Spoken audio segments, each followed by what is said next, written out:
Pregnancy हर female के लिए एक स्पेशल एक्सपीरियंस होता है, लेकिन कभी कभी ये नॉर्मल से ज़्यादा रिस्की हो जाती है, जिनको हाई रिस्क प्रेगनेंसी बोला जाता है। ये वो कंडीशन होती है जिसमें मदर या बेबी या दोनों को नॉर्मल से ज़्यादा रिस्क रहती है। सबसे पहले यदि मदर की एज 35 ईयर्स से ज़्यादा है या 18 साल से कम है। इसके अलावा मदर को पहले से कोई मेडिकल डिसऑर्डर है, जैसे high blood pressure, high blood sugar, thyroid disorder या लिवर, किडनी, हार्ट की कोई डिसीज़ हो, या ये कंडीशंस जैसे जेस्टेशनल हाइपरटेंशन या जेस्टेशनल डायबिटीज़ जो प्रेगनेंसी में डेवलप हो गई है।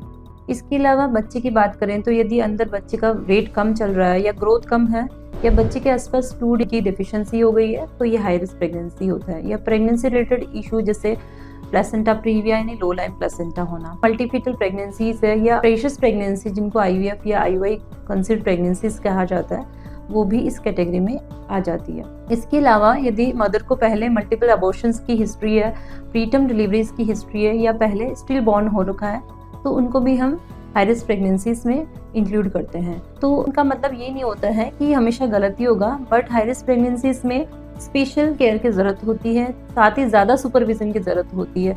तो इसमें क्या देखभाल या सावधानियां हमें रखनी है? सबसे पहले कि हमें रेगुलर एंटीनेटल चेकअप कराना है। आपको एक वेल बैलेंस डाइट लेनी है, स्ट्रेस अवॉइड करना है, स्मोकिंग, अल्कोहल नहीं करना है, और जो भी मेडिकेशंस डॉक्टर एडवाइस करते हैं वो सारी रेगुलर आपको लेनी है।